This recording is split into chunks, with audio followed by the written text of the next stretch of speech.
مجلس میں بیٹھنے کی توفیق عطا فرمائے۔ ان مجالس کے بارے میں آتا ہے کہ ایسی مجلسوں کو فرشتے ڈھونڈتے ہیں، کیونکہ فرشتوں کی ایک جماعت ہے جو صرف اسی کام کے لیے مقرر کی گئی ہے، جو ایسی مجلسوں کو تلاش کرتی ہے جہاں اللہ کا ذکر کیا جائے۔ اور حدیث پاک کا مفہوم ہے کہ اللہ کی رحمتیں ایسی مجلسوں پر نازل ہوتی ہیں اور فرشتوں کا تانتا آسمانوں تک بنتا چلا جاتا ہے۔ اور جب یہ مجلس ختم ہوتی ہے تو ایک فرشتہ اعلان کرتا ہے کہ تم بخش دیے گئے اور تمہارے گناہوں کو نیکیوں میں بدل دیا۔ اللہ رب العزت نے دونوں جہانوں میں انسانوں کو کامیاب کرنے کے لیے اپنا مبارک دین عطا کیا۔ دین کیا ہے؟ اللہ کے احکامات اور جناب رسول اللہ صلی اللہ علیہ وسلم کے مبارک دین زندگی میں ہوگا تو اللہ رب العزت دنیا کی مختصر زندگی میں بھی انسان کو کامیابی دیں گے، راحت دیں گے، چین، سکون، اطمینان اور برکتیں دیں گے۔ بلکہ اللہ کا وعدہ قرآن پاک میں کہ ہم اس کو حیاتاً طیبہ، پاکیزہ زندگی دیں۔ اور پھر مرنے کے بعد جو قبر کی منزل ہے اس میں بھی اس کے ساتھ آسانی والا معاملہ ہوگا۔ آخرت کی جو منزلیں شروع ہونے والی جس میں قیامت کا ایک دن جو 50,000 سال کا ہوگا اس میں بھی اس کے ساتھ آسانی والا معاملہ ہوگا۔ اور پھر ہمیشہ کی کامیابی والی جو جگہ جنت ہے رہنے، اللہ رب العزت اس کو اس میں داخل کرنا۔ اللہ نے اپنے بندوں کو کامیابی کے لیے مال ملک نہیں دیا بلکہ ایمان اور اعمال دیا۔ اس لیے جتنے انبیاء علیہ السلام دنیا میں تشریف لائے، سیدنا آدم علیہ السلام سے لے کر جناب رسول اللہ صلی اللہ علیہ وسلم تک کسی ایک بھی نبی علیہ السلام نے اس چیز کی محنت نہیں کی کہ لوگ دنیا کیسے حاصل کریں، لوگ کیسے اعلیٰ طریقے کی کھیتی باڑی کرتے ہیں، لوگ کیسے اعلیٰ طریقے کی جو ہے وہ صنعت و حرفت کر لیں، لوگ کیسے اعلیٰ طریقے کی تجارت کر لیں۔ ایک بھی نبی سے یہ بات نہیں آتی۔ نہ یہ ثابت ہے کہ کسی نبی نے آ کے لوگوں کو دنیا میں رہنے کے طریقے سکھائے، دنیا میں کیسے جینا۔ ہر نبی نے آ کے اپنی امت کو آخرت کا جہاں بتایا اور آخرت کی تیاری کر ڈالی اور آخرت کے لیے تیاری۔ اللہ رب العزت نے انسان کو دو چیزوں کا مجموعہ بنایا، ایک اس کا جسم اور ایک اس کی روح ہے۔ جسم اللہ نے بنایا مٹی سے، جسم اللہ نے مٹی سے بنایا۔ اچھا، اس کی جتنی ضرورتیں ہیں، اس کا خوراک ہے، یہ سب اللہ نے مٹی میں رکھی، اسی کی محنت میں لگا رہتا ہے، اسی کی طرف یہ کھینچتا ہے، اسی کی طرف اس کا ملان ہوتا ہے۔ اور جب انسان کو موت آتی ہے تو اسی مٹی میں دفن کر دیا جاتا ہے۔ اس کے اندر جو حقیقی چیز ہے جس کے بارے میں قرآن پاک میں آتا ہے نا کہ اللہ فرماتے ہیں کہ روح جو ہے یہ اللہ کا امر ہے، روح اللہ کا امر ہے۔ روح اللہ نے ایک حقیقی چیز ہے جو انسان کے جسم میں ڈالی۔ یہ روح آسمانوں سے آئی، اس کی خوراک بھی آسمانوں سے آتی ہے، اور جب انسان کے جسم سے نکلتی ہے تو کہاں جاتی ہے؟ آسمانوں کی طرف۔ تو جسم کی اپنی ضرورت ہے، روح کی اپنی ضرورت ہے۔ جب بچہ پیدا ہوتا ہے، جو ہی بچہ ماں کے پیٹ سے باہر آتا ہے تو مسلمان بچے کے لیے کیا حکم ہے؟ سب سے پہلے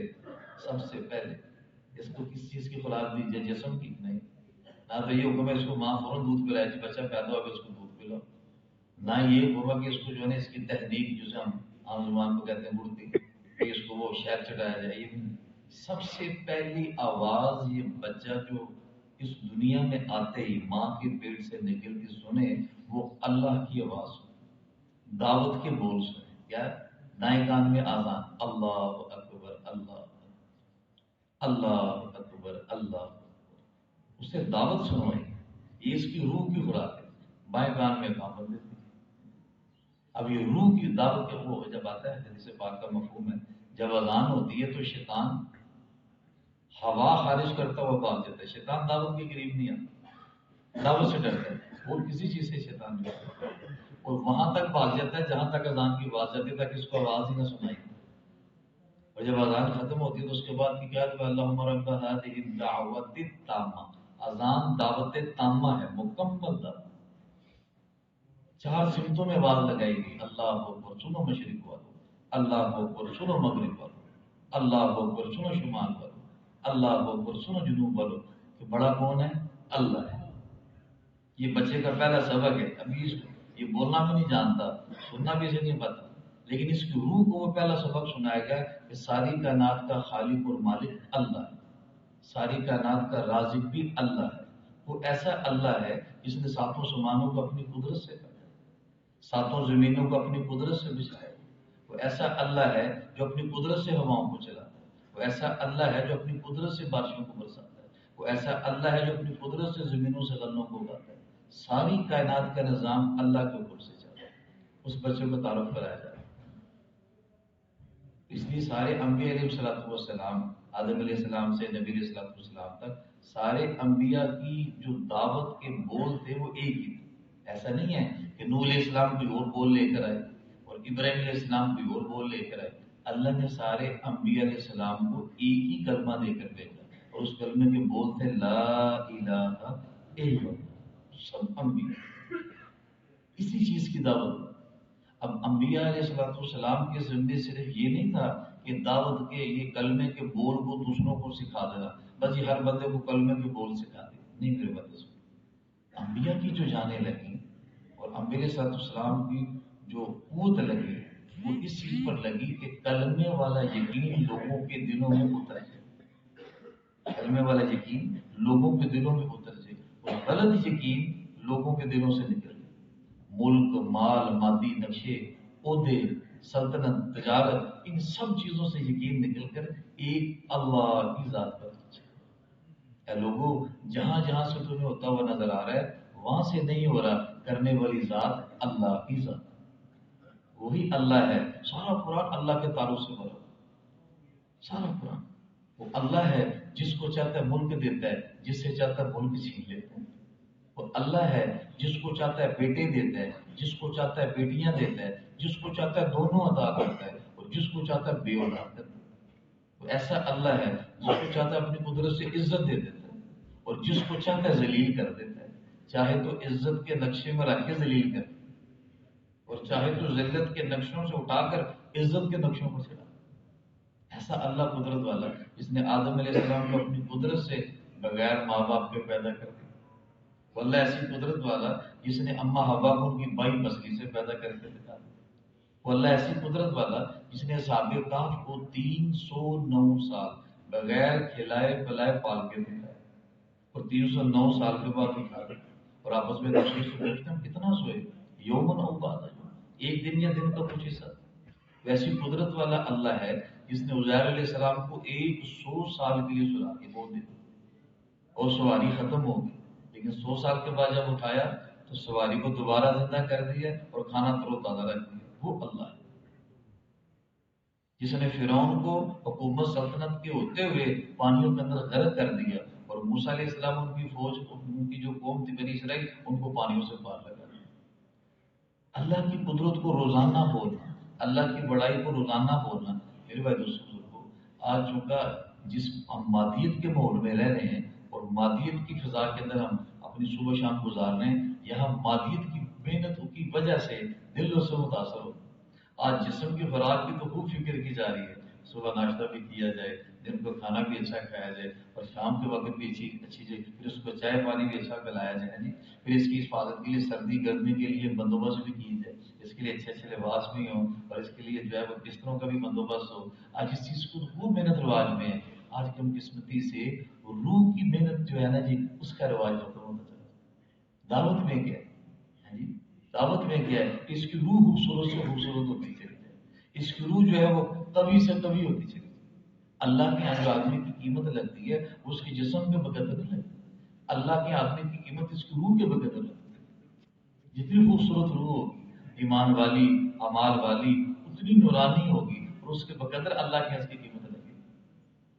اس لیے نبی پاک صلی اللہ علیہ وسلم نے صحابہ پر جو محنت کی، وہ اس چیز کی محنت کی کہ ان کی روح جو ہے وہ مضبوط ہوتے، ان کا روحانی تعلق اللہ کے ساتھ بن گیا، اور وہ روحانی تعلق اس درجے کا اللہ کے ساتھ بن گیا، اس درجے کا مضبوط ہو گیا کہ پھر بڑے سے بڑا جو ہے نا جی دشمن بھی مقابلے میں آ گئے تو چونکہ اللہ کا تعلق ہے اور روحانی تعلق مضبوط ہے تو ان کے سامنے کچھ بھی نہیں کر سکتا۔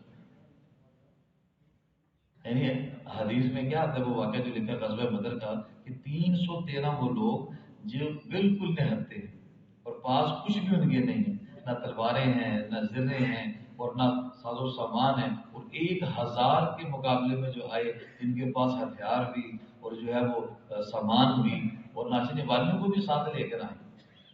دو صحابہ کے بارے میں آتا ہے، ایک صحابی جو بعد میں مسلمان ہوئے رضی اللہ تعالیٰ عنہ، کہتے ہیں کہ میں اور میرا بھائی غزوہ بدر کے موقع پر ہم پہاڑ کی چوٹی پر چڑھ گئے یہ دیکھنے کے لیے کہ آج کیسے یہ مٹھی بھر مسلمان، یہ تھوڑے سے مسلمان، یہ جو 1000 کفار کے مقابلے میں آئے ہیں، آج کیسے ان کی لڑائی ہوتی ہے، کیسے ان کو یہ کفار ختم کرتے ہیں۔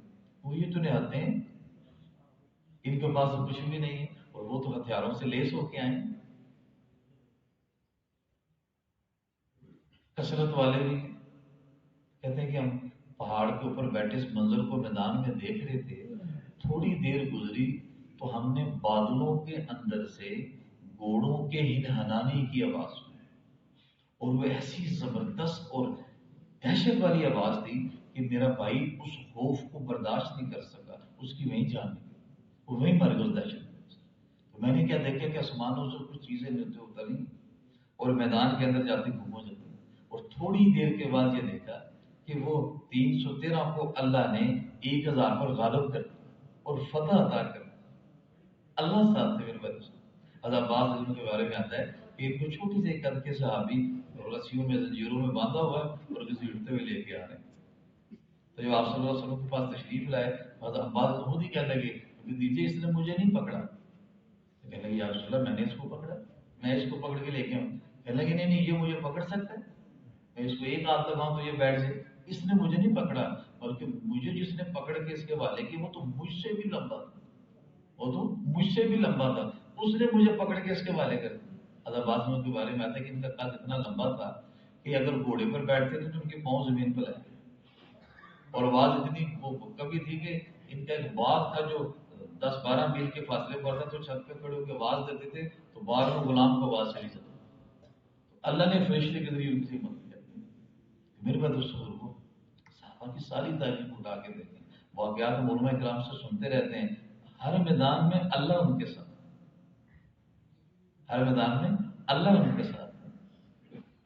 پھر سامنے بہتے ہوئے ٹھاٹے مارتے ہوئے سمندر آ رہے ہیں، بحرین کا سمندر آ گیا، حلا بن حزم رضی اللہ تعالیٰ بحرین پر ٹھاٹے مارتا ہوا سمندر اپنی پوری جماعت کو کھڑا کر اور اپنے سارے لشکر کو ایک نظر سے دیکھا اور کہا الحمدللہ میری جماعت میں کوئی بھی کبیرہ گناہ کرنے والا نہیں ہے، میری جماعت میں کوئی بھی کبیرہ گناہ کرنے والا نہیں۔ اور اپنے ساتھیوں سے کہا کہ میرے دل میں اللہ نے یہ ڈالا ہے کہ اپنی سواریاں جو ہے اس پانی پر ڈال دیں اور اللہ کے تعریفی کلمات پڑھے، یا علی یا عظیم یا حلیم یا علیم، اور دعا مانگی، اور جناب سمندر کے اوپر پوری جماعت دوڑتی جا رہی ہے۔ ایک بھی ایسا جماعت کا ساتھی نہیں تھا جس نے یہ کہا ہو، یہ دل میں یہ شاپ آیا ہو کہ میرے صاحب یہ تو پانی میں ڈبو دے گا، ایک بھی ایسا ساتھی نہیں۔ اللہ کی جو مدد ہے وہ بقدر یقین آتی ہے، بقدر یقین آتی ہے۔ اس لیے حدیث قدسی میں آتا ہے اللہ تعالیٰ فرماتا ہے میں اپنے بندے کے گمان کے مطابق اس کے ساتھ معاملہ کرتا ہوں، میرا بندہ مجھ سے جیسا گمان کرے گا میں اس کے ساتھ ویسے ہی معاملہ کرتا ہوں۔ جب مصر فتح ہوا، حضرت عمرو بن عاص رضی اللہ تعالیٰ عنہ فاتح مصر، انہوں نے دیکھا کہ یہ مصر والے کیا کرنے لگے کہ دریا نیل کا جب پانی خشک ہوتا ہے تو یہ ایک کواری لڑکی کو دلہن کا جو ہے وہ لباس پہنا کر اس کی میٹ چڑھاتے تھے۔ تو آپ نے فرمایا کہ ایسا نہیں ہوگا، اسلام اس چیز کی اجازت نہیں دیتا، تم ایک انسانی جان جو ہے اس کو ضائع کر دو، جی پھر پانی بھی نہیں آئے گا، انہوں پانی آئے گا، پانی کیوں نہیں آئے گا؟ حضرت عمر رضی اللہ کو خط لکھا تو وہاں کے سارے احوال بتائے، حضرت عمر رضی اللہ عنہ کا خط آیا اور کہا اس رکے کو پانی میں ڈال دیا جائے۔ اب کو دریا پڑا لکھا تھا نہیں میرے بات، اس کو وہ شخص سیدنا عمر رضی اللہ تعالیٰ عنہ وہ جس یقین کے ساتھ لکھا ہوا خط بھیجا وہ یقین اصل ہے، لا الہ الا اللہ کرنے والے اللہ ہے کہ میں عمر بن خطاب تو وہی حکم کر تو مفہوم اس طرح سے آتا ہے کہ اگر تو اپنی مرضی سے چلتا ہے تو پھر ہمیں تو کوئی ضرورت نہیں، اور اگر اللہ کے حکم سے چلتا ہے پھر ہم اللہ سے دعا کرتے ہیں کہ تو چل۔ وہ شخص جو پانی میں اس روکے پر آ کے یہ رکھنے کے لیے کہتے ہیں قریب تھا میں پانی میں ڈوب جاتا، اتنا تیز پانی کا بہاؤ آیا کہ میں پانی سے باہر آ گیا اور دیکھتے دیکھتے پانی 16 ہاتھ اوپر چلا اور آج تک دریائے نیل کے پانی کی سطح کم نہیں ہوئی۔ زلزلہ آ رہا ہے مدینہ میں اور عمر نے کوڑا مار کے کیا کہتے ہیں کیوں کانپتی ہے؟ عمر تجھ پہ انصاف نہیں کرتا؟ میرے بات سن کو اللہ نے ہر چیز کو تابع کر دیا، شرط کیا تھی؟ ایک سے ہونے کا یقین دل میں آ گیا کہ کرنے والی ذات اللہ کی ہے، یہی اللہ ہے۔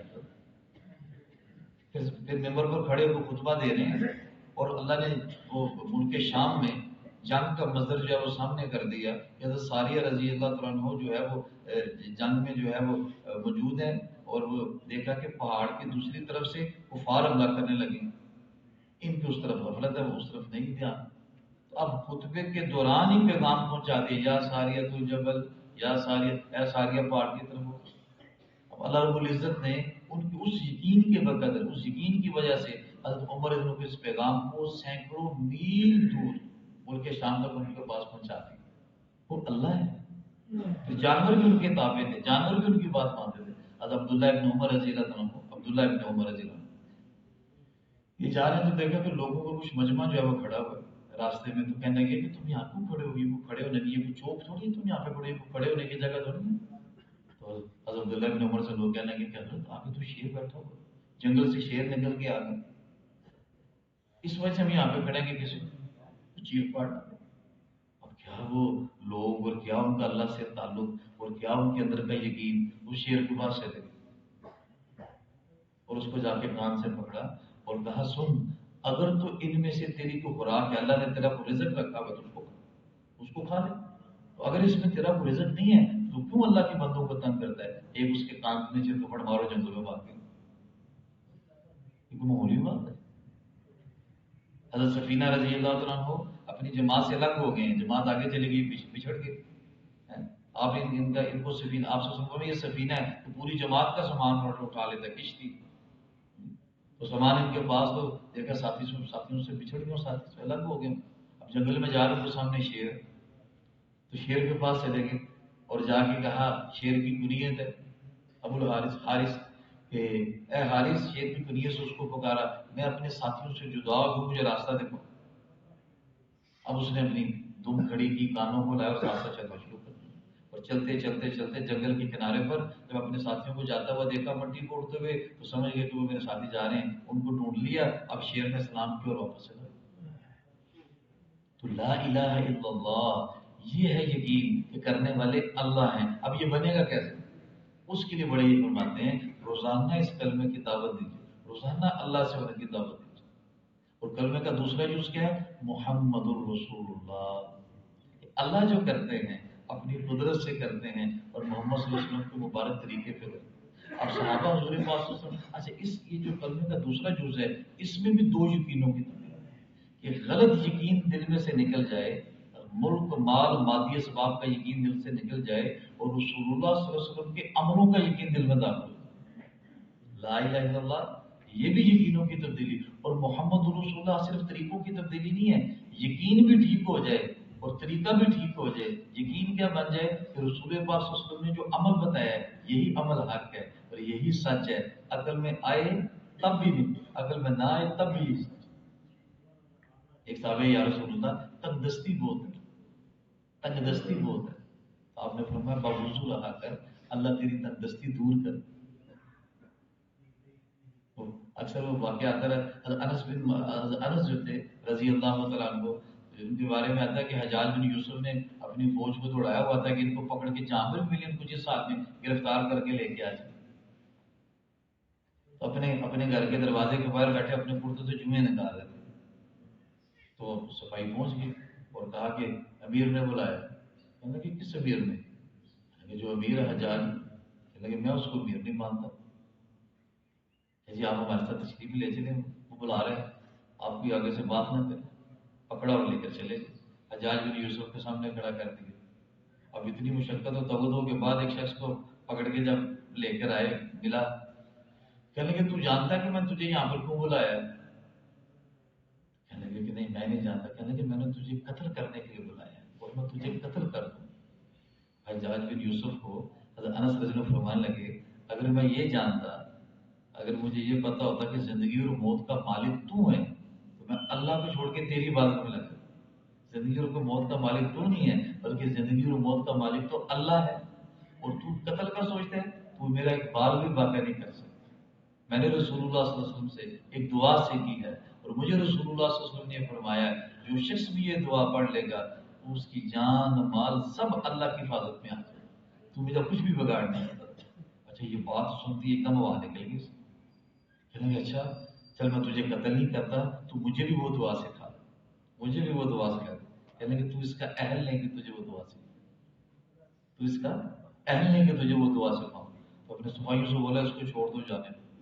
جب وہ چلے گئے تو دربار کہنے لگے کہ بادشاہ کہ آپ نے اتنی مشکل سے یہ پکڑے آپ نے، اور اس کو جناب آپ نے چھوڑ بھی دیا اور جانے بھی دیا، یہ کیا معاملہ ہوا؟ حجاج بن یوسف کہنے لگا کہ جب میں ان سے بات کر رہا تھا تو ان کے کندھوں پر 2 شیر تھے، اور وہ منہ کھولے میری طرف لگے تھے، اور مجھے لگا کہ اگر میں نے اس کو کچھ کیا تو یہ مجھے چیر پھاڑ دے، تو میں نے اس کو چھوڑ دیا۔ حضرت انس رضی اللہ عنہ نے اپنی انتقال سے پہلے اپنے خادم کے بارے میں بتایا، بیٹے کو وہ دعا سکھائی جو کتابوں میں لکھا ہوا دعائے انس کے نام سے ملی۔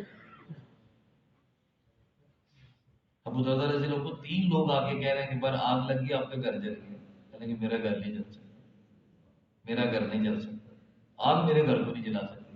چوتھے شخص نے آ کے کہا کہ آگ تو آپ کے شرارے تو بہت بلند تھے، لیکن جو ہی آگ آپ کے گھر کے قریب پہنچی آگ بجھ گئی۔ ابو دردہ سمجھ نہیں آ رہی کس بات پہ رہا ہوں، اس بات پہ حیران ہوں کہ آگ نے آپ کے گھر کو نہیں جلایا، یا اس بات پہ حیران ہوں کہ آپ اتنی تسلی سے بیٹھے ہیں کہ میرے گھر کو آگ نہیں جلا سکتی۔ تو آپ نے فرمایا مجھے رسول پاک صلی اللہ علیہ وسلم نے دعا سکھائی، اور آپ نے فرمایا کہ جو شخص اس دعا کو یقین کے ساتھ پڑھ لے گا اس کو کوئی بھی کسی قسم کا نقصان نہیں ہوگا، اس کا کسی قسم کا کوئی حادثہ نہیں آئے، حادثہ نہیں ہوگا۔ تو میں نے وہ دعا پڑھ لی تھی، مجھے معلوم تھا کہ میرا کسی قسم کا کوئی نقصان نہیں ہو سکتا۔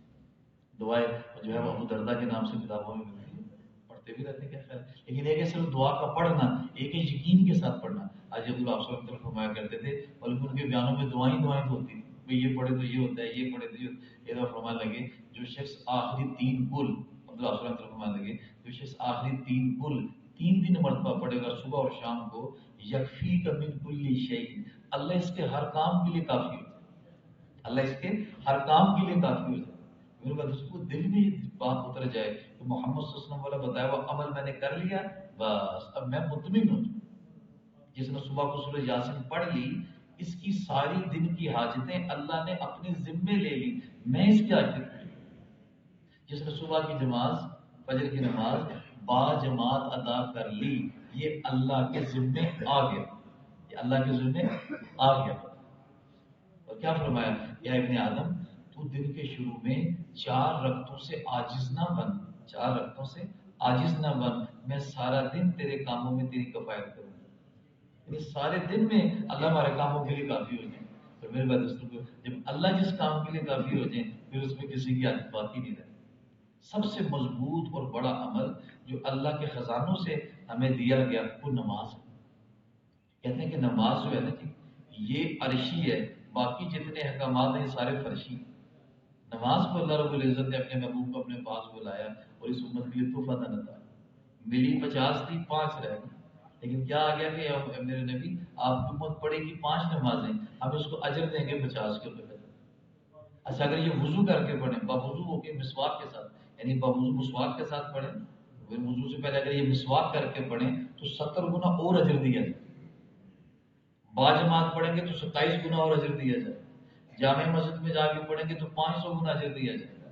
بیت اللہ میں جا کے پڑھیں گے تو 1,00,000 گنا اجر دیا جائے گا۔ مسجد نبوی میں جا کے پڑھیں گے تو 50,000 گنا اجر دیا جائے گا۔ اور صحابہ کی زندگیوں سے ہمیں کیا چیز ملتی ہے، اور یہ بڑوں سے کیا، جب بھی کوئی مسئلہ ضرورت حاجت پیش آتی تو کیا کرتے جی، نماز پڑھو۔ حضرت ابو ہریرہ رضی اللہ عنہ پیٹ کے بل لیٹے ہوئے ہیں تو آپ سے نے پوچھا ابو ہریرہ تیرے پیٹ میں درد ہے؟ عرض کیا جی ہاں یا رسول اللہ۔ آپ نے اٹھ نماز پڑھ، نماز میں شفا ہے۔ حضرت عبد الرحمن رضی اللہ عنہ تو یہ بہت بیمار تھے، حضرت شیخ نے قصہ لکھا فضائل نماز میں، بہت بیمار تھے اور غشی ہو گئی، بے ہوش ہو گئی، تو گھر والوں نے سمجھا کہ شاید انتقال ہو گئی۔ ان کی بیوی ام کلثوم رضی اللہ تعالیٰ عنہا اٹھی اور فوراً نماز کی نیت باندھی۔ اور جو نماز کی نیت باندھی، نماز سے فارغ ہوئے، دیکھا کہ اللہ نے جو ہے وہ ہوش دے دی، ہوش میں آ گئی. تو جب ہوش میں آئے تو پوچھا کہ میری عادت جو ہے وہ مرنے کی سی ہو گئی تھی. گھر والے کہنے کہ جی ہم نے تو سمجھا شاید آپ کا انتقال ہو گیا. کہنے کہ دو فرشتے میرے پاس آئے اور مجھے کہا چل اللہ کی بارگاہ میں اللہ نے تیرا احکم الحاکمین کی اندھیری پیش کی، حاضر ہونا. کہنے وہ مجھے لے کر جانے لگے، اتنے میں تیسرا فرشتہ آ گیا اور کہا کہ اس کو بھی چھوڑ دو، یہ ان لوگوں میں ہے جن کا سعید ہونا، خوشبخت ہونا اس وقت لکھ دیا گیا تھا جب یہ ماں کے پیٹ میں. ابھی ان کے گھر والوں کو اس سے کچھ فائدہ حاصل کرنا ہے. کہتے اس کے بعد 1 مہینہ تک زندہ رہے، اس کے بعد انتقال. تو وہ کلی کا کوفے میں جو ایک کلی تھا اس کا قصہ نہیں تھا. کوفے کا کلی تھا جو لوگوں کا سامان تجارت لے کر جاتا تھا. وہ ایک جو لٹیرا اس نے پکڑ لیا اور کہا تجھے قتل بھی کروں گا، تیرا مال بھی لوں گا. تو مجھے قتل نہ کر، مال لے لے. کہنے کہ نہیں پہلے تجھے قتل کروں گا. ہر چند اصرار کے بعد اس نے یہ کہا تجھے قتل کروں گا پھر تیرا مال لوں. کہنے کہ قتل ہی مجھے کرنا ہے تو ایک میری گزارش ہے، مجھے 2 رکعت نماز پڑھنی ہے. اب پڑھ لے نماز. یہ جو لاشیں پڑھی نا مردے، انہوں نے بھی بڑی نمازیں پڑھی، ان کی کسی نماز نے اس کا کام نہیں کیا. تو بھی پڑھ. اب اس نے اللہ اکبر کی نیت کی اور نماز شروع کر. اور سورۃ فاتحہ کے بعد کوئی آیت ہی نہیں یاد آ رہی. ایک دم وہ آیت یاد آئی، امن یجیب المضطر اذا. اب اسی آیت کو بار بار پڑھی جا رہا ہے، بار بار پڑھی جا رہا ہے اور ادھر وہ تقاضا کر رہا ہے کہ جلدی کر. اب دیکھا کہ ایک گھوڑے پر سوار آیا جس کے سر پر وہ لوہے کا پود، وہ جو ہوتی ٹوپی، اور جو اسے ہاتھ میں نیزہ آتی اس کو نیزہ مارا، اس ڈاکو کو نیزہ مارا، یہ گرا اور اس کو جسم میں آگ لگ. جب یہ جانے لگا تو یہ نماز سے سلام پھیر کے کہا تو کون ہے، تو کون ہے مجھے بتاتا تو جا کے کہاں سے آیا. کہا کہ میں اس آیت کا غلام ہوں، میں اس آیت کا غلام ہوں. تو نے جب اللہ کو پکارا تو اللہ نے اپنے مستر بندے کی آواز کو سن. اللہ نے مجھے تیری مدد کی دی. اب تو مامون ہے چاہے مرضی چلے. جب اللہ کو پکارے گا اللہ کو اپنے ساتھ آئے گا. تو نماز میرے بات ہو ایسی نماز ہماری بن جائے کہ اس نماز کے لیے اللہ سے لینے والے. اچھا ایک ہے ہماری نماز جو ہم پڑھتے ہیں، اس نماز پر اللہ کی وہ مدد نہیں ہے. وہ تو صحابہ والی نماز ہے، اس درجے کی نماز تک جانے کے لیے محنت شروع کر. جب محنت کرتے کرتے کرتے کرتے اس درجے پر نماز جائے گی پھر میرے بات کو ہمارے سارے کام نماز سے بنے. حیات صحابہ میں قصہ لکھا ہوا ہے، ایک صحابی تھے رضی اللہ تعالیٰ عنہ، تو وہ جو جیل میں قید تھے تو ان کو روزانہ ضرورت کے لیے ایک برتن یا ایک پیالہ پانی دیا جاتا تھا، ایک گلاس. تو ایک دن ایسا ہوا کہ ان کو غسل کی حاجت پیش آ گئی. تو انہوں نے سپاہی سے کہا کہ جو کل مجھے پانی دینا وہ مجھے آج ہی دے دے. کل والا پانی بھی، میرے کل کے حصے کا پانی بھی مجھے آج دے دے تاکہ میں اپنی اس پانی سے اپنے غسل کی حاجت پوری کر لوں اور میں اپنی عبادت کر سکوں. کہنے لگے نہیں، کل والا پانی تجھے کل ہی ملے گا، آج نہیں ملے گا. اور اگر کل والا پانی تجھے آج دے دیا اور کل تجھے پیاس لگی اور تو پیاس کی وجہ سے مر گیا، میری پوچھ ہوگی، مجھے پکڑا جائے گا. لہذا تجھے پانی نہیں میں دے سکتا. کیسا اللہ سے قلبی تعلق ہے اور کیسا اللہ کے ساتھ دھیان ہے اور کیسا اللہ پر یقین ہے. کہتے ہیں اللہ کی طرف متوجہ ہوئے تو باہر سے بادل کا ایک ٹکڑا چلا اور ان کی جہاں وہ قید تھے ان کے سر پہ آ کے برسنا شروع ہو برسا اور اپنی غسل کی حاجت بھی اللہ نے پوری کر دی اور اپنی نماز میں عبادت میں مشغول ہو. یہ صرف ان کے ساتھ خاص نہیں تھا. میری بات اس کو جو اپنے یقین کو بنا لے گا، جو اپنے یقین پر محنت کر لے گا، اللہ کی مدد اس کے ساتھ ہو جائے. لیکن اب یہ اس کے لیے ضرورت کیا ہے کہ ہم اس کی مشق روزانہ کریں. اس کی مشق روزانہ کریں. صحیح علم کو ہم سیکھنے والے بنیں. صحیح علم کیا ہے کہ ہمارا ہر عمل حضور پاک صلی اللہ علیہ وسلم کی سنت کے مطابق ہو جائے. علماء کرام کے پاس کہتے ہیں علم 2 طرح کا، ایک فضائل کا، ایک مسائل. فضائل کا علم سیکھنا فضائل کے علم. فضائل کے علم سے پتہ چلے گا عمل پر کیا اجر ہے. جیسے حدیث پاک میں آتا ہے پیچھے آنے والے چند کلمات ایسے ہیں جن کا پڑھنے والا کبھی نام مراد نہیں ہوتا. جن کا پڑھنے والا کبھی نام مراد نہیں ہوتا. ہر فرض نماز کے بعد 33 دفعہ سبحان اللہ، 33 دفعہ الحمدللہ، 34 دفعہ اللہ اکبر. یہ پڑھنے والا کبھی نام مراد نہیں ہوگا. اللہ اس کی ہر مراد کو پورا کرے.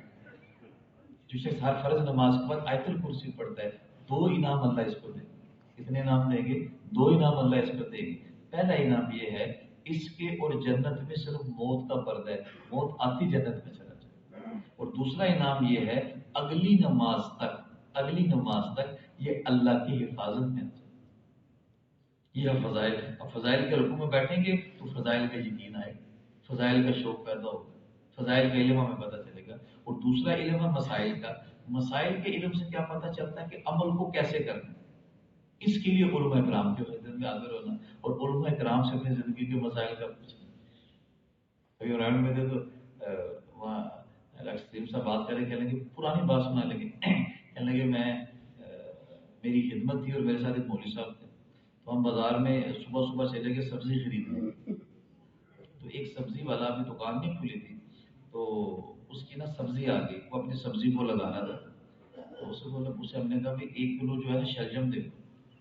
اس نے اندازے سے ہی تول کے شاپر میں ڈال کے پوچھا کتنے کے کلو کہتے 3 روپے کے کلو. پرانا زمانہ ہے اس کو 3 روپے کلو کہنے لگے جی 3 روپے کلو. تو اس کے پاس اس کو کنڈا نہیں تھا وہ جو ترازو ہوتا ہے تو کہنے لگا میری بھی دکان اندر بند ہے تو چابی ہی نہیں تو یہ سامان ابھی لگا رہا ہوں ابھی دکان آ جائے گی تو ترازو اندر ہے تو ایسا کریں آپ یہ لے لیں یہ کلو ہی ہوں گے یہ شلجم یہ کلو ہی ہوں گے تو آپ لے لیں. میں نے شاپر پکڑ لیا. کہنے لگے مولوی صاحب نے اس کو شاپر واپس دے دیا اور کہا بھائی یہ جتنے بھی شلجم ہیں 3 روپے کے اتنے ٹھیک ہیں 3 روپے کے اتنے شلجم ٹھیک ہیں. کہتا جی ٹھیک ہے. اسے 3 روپے دے کے تب لے لیا. اپنی بات سمجھا سکا کہ نہیں سمجھا سکا. وہ کہہ رہا جی یہ لینے کلو ہی اندازے سے دے رہے ہیں لیکن اب مسئلہ انہوں نے کیا کیا انہوں نے کہا نہیں بھائی جتنے بھی ہیں بھائی چاہے کم ہو یا زیادہ 3 روپے کے اتنے ٹھیک ہیں. کہا جی ٹھیک ہے چلے. ہر موقع کا علم سیکھنا علماء سے. میں کاروبار کر رہا ہوں اس میں کیا چیز ٹھیک ہے کیا ٹھیک نہیں علماء سے سامنے اپنی ساری بات کرتے ہیں. ہر اپنی زندگی کے معاملات کو علماء کی نگرانی میں کرنا.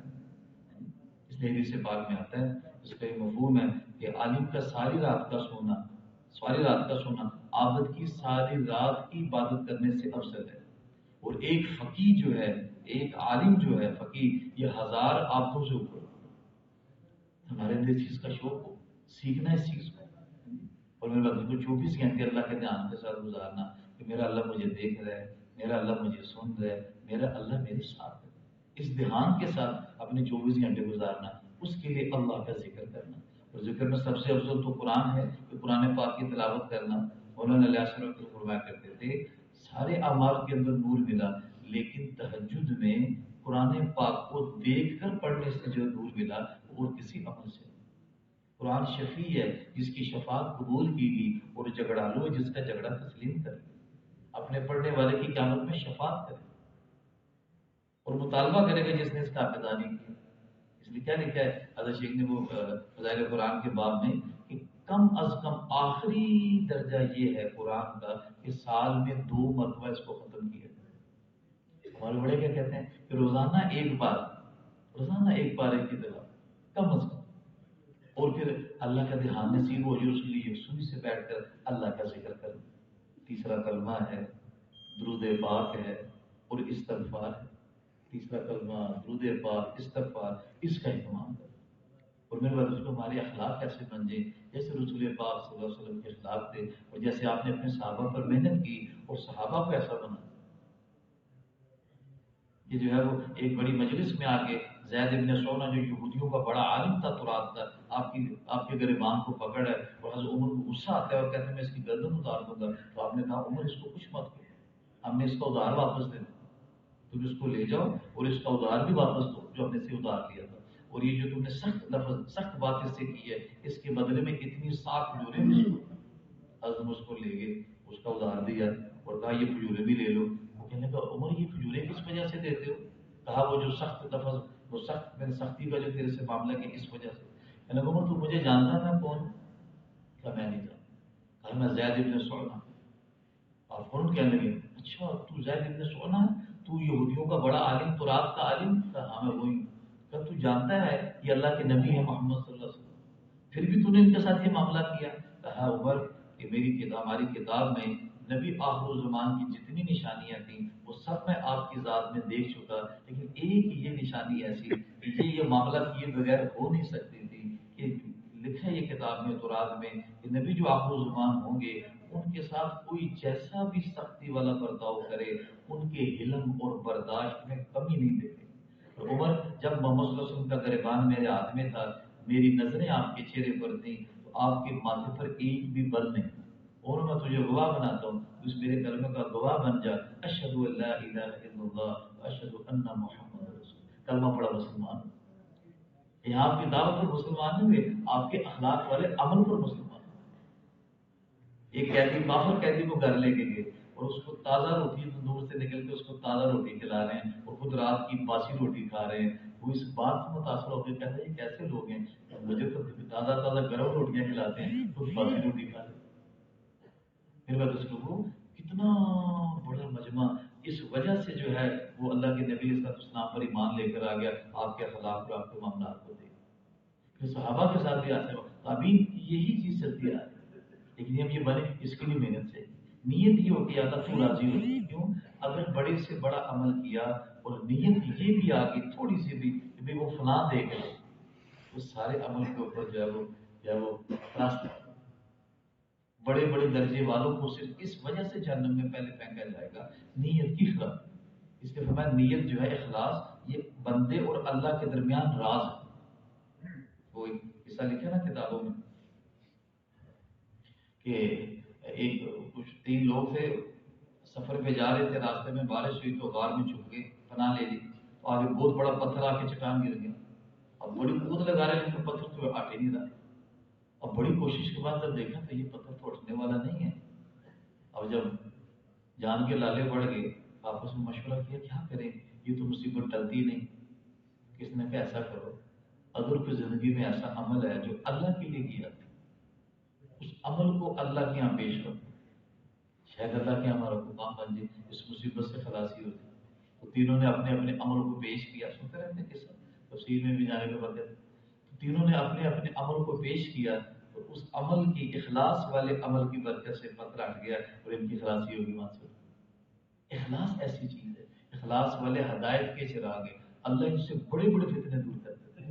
میرے بھائی یہ ساری وہ صفات ہیں جن صفات سے نبی صلی اللہ علیہ وسلم نے اپنے صحابہ کو مزین، صحیح یقین اور اللہ کے تعلق والی نماز، خوشی موضوع والی اللہ کے دھیان والی نماز، اللہ کی مددوں کو اتارنے والی نماز، صحیح علم اور اللہ کے دھیان والا ذکر، اور میرے اخلاق اچھے ہو جائیں اور میرے اندر اخلاص جیسی دولت آ جائے، یہ ساری صفات ہمارے اندر آئیں گی کیسے؟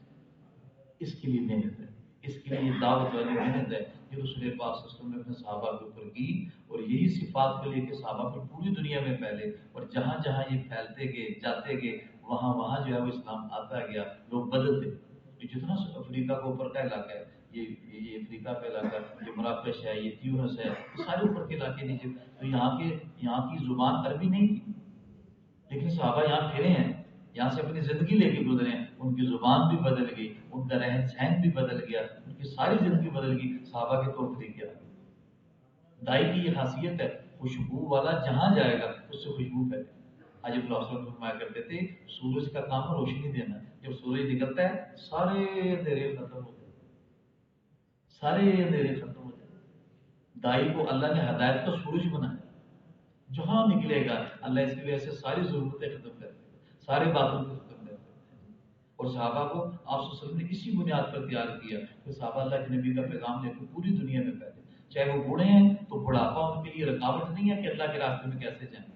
ابو ایوب انصاری کی مثال ہمارے سامنے، چاہے کام سے معذور ہے عمر بن جمور رضی اللہ عنہ تو وہ معذوری اللہ کے راستے میں جانے سے رکاوٹ نہیں بن رہی، چاہے وہ بچے ہیں حضرت عمیر بن نبی وقاص رضی اللہ عنہ تو ان کا بچپنا اللہ کے راستے میں جانے سے رکاوٹ نہیں بن رہا کہ میں چھوٹا ہوں تو کیا کروں، بلکہ وہاں تو کشتیاں آپس میں کی جا رہی ہیں کہ بھائی چلے جاؤ، کہ میں چلا جاؤں میں چلا جاؤں۔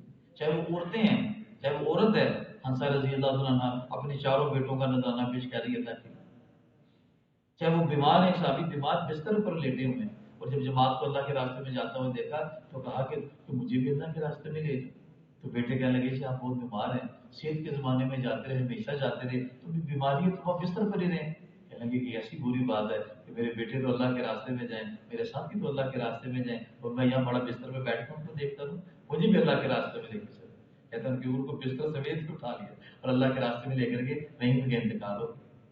ام حرام رضی اللہ تعالیٰ عنہ اللہ کے راستے میں وہ جزیرہ قبر میں ان کی قبر بن گئی جائے۔ میرے بعد اس کو صحابہ کی زندگی کو اگر اٹھا کے دیکھا جائے، ہر صحابی مرد عورت بوڑھا بچہ جوان مالدار غریب سب کے اندر کا ایک ہی جذبہ تھا، اللہ کا کلمہ بلند ہو جائے، میری جان جاتی ہے چلی جائے، میرا مال لگتا ہے لگ جائے، میری جوانی لگ جائے، میرا بچپنا لگ جائے، میرا سب کچھ لگ جائے، اللہ کا کلمہ بلند ہو جائے، اللہ کا کلمہ بلند ہو جائے۔ یہ وہ جذبہ تھا جس جذبے کو لے کے صحابہ کو پوری دنیا میں پھیلے اور دنیا کے کونے کونے تک اسلام کو پہنچا دیا۔ آج ہم مثالیں دیتے ہیں کہ صحابہ کی قبریں پوری دنیا میں، تو وہ قبریں جو بنی ہوئی ہیں کس وجہ سے بنی ہوئی ہیں؟ تو دنیا کو مانے تھوڑی گئے تھے، وہ تو اللہ کے نبی کا پیغام لے کر گئے تھے۔ کوئی استنبول میں، کوئی یمن میں، کوئی اردن میں، تو ہزاروں 35,000 کے قریب صحابہ تھے، کوئی افغانستان میں، کوئی پاکستان میں، وہ کہاں، وہ رشیا کے پہاڑوں پر دفن، قسم بن عباس رضی اللہ عنہ، چین کے اندر کہاں کہاں، جو حجاز مقدس کی سرزمین اور کہاں چائنا، اندر کا ایک جذبہ کہ اللہ کے نبی کام جو ہمارے ذمہ لگا کے گئے ہیں اس کام کو پوری دنیا میں بتا۔ اس لیے آتا نا کہ جب آپ صلی اللہ علیہ وسلم کا وصال ہو گیا، حضرت بلال حبشی رضی اللہ عنہ نے آپ کے وصال کے بعد جو پہلی اذان دی، آپ کے وصال کے بعد جو پہلی اذان دی، حضرت بلال اذان دے تو جب یہاں پر پہنچے اشہد ان محمد، تو جب محمد کیا کہتے تھے، محمد اشہد ان محمد رسول اللہ، تو آپ کا چہرہ سامنے ہوتا تھا، تو جب محمد تک پہنچے اور دیکھا کہ آپ کا چہرہ سامنے نہیں ہے تو گر گئے اور رونا شروع کر دیا، تو قسم کھا لی آج کے بعد بلال آزان نہیں دے۔ حضرت ابو بکر کے پاس چلے گئے اور کہا امیر المومنین، بلال کا اب یہاں دل نہیں لگتا، اب یہاں دل نہیں لگتا، آپ مجھے اللہ کے راستے میں ملے، میں اللہ کے راستے میں چلا جاؤں۔ تو اللہ کے راستے میں روانہ کر دیا، 6 مہینے تک نہیں واپس آئے۔ کہتے ہیں ایک دن ایسا ہوا، ایک رات ایسا ہوا کہ خواب میں آپ صلی اللہ علیہ وسلم کی زیارت ہوئی، آپ نے کہا بلال بڑا ظلم ہے، یہ کیا ظلم ہے، ہمارے پاس آتے ہی نہیں، ہمارے پاس آتے ہی نہیں۔ کہتے ہیں جب آنکھ کھلی تو دوڑ لگا دی مدینہ کی طرف، اس خیال سے کہ اللہ کے نبی مجھے بلا رہے ہیں، یہ بھول ہی گئے کہ آپ دنیا سے پردہ فرما دیں۔ اور دوڑتے دوڑتے جب آپ مدینہ میں پہنچے اور مدینہ کی بستی میں داخل ہوئے کہ اللہ کے نبی سے ملاقات کے لیے جا رہا ہوں، آپ نے بلایا، جب آپ کے روضہ مبارک تک پہنچے اور آپ کی جب قبر مبارک کو دیکھا تو آنکھوں سے آنسو جاری اور قبر پہ جا کے گر گئے، کہا یا رسول اللہ، میں تو اس خیال میں آیا کہ شاید آپ مجھے بلا رہے ہیں، میں تو بھول ہی گیا کہ آپ دنیا سے پردہ۔ کہتے ہیں جب لوگوں نے دیکھا کہ بلال آ گئے ہیں، بلال سے گزارش کی جائے کہ یہ اذان دے دیں، کس نے کہا یہ تو اذان نہیں دیں گے، میں تو قسم کھا لی، کہا کہ اگر حسن اور حسین رضی اللہ عنہما اگر وہ گزارش کرے تو یہ کر سکتے۔ تو دونوں آئے، کہا چچا جان ایک بات آپ سے کرنی ہے، بولو، تو تمہارے لیے جان حاضر۔ کہا وہ اذان جو آپ ہمارے نانا کے لیے دیتے تھے آج ہمارے لیے بھی وہ اذان کہہ دیں۔ کہا بیٹا میں نے تو قسم کھا لی تھی لیکن تمہارے لیے تو میری جان حاضر ہے۔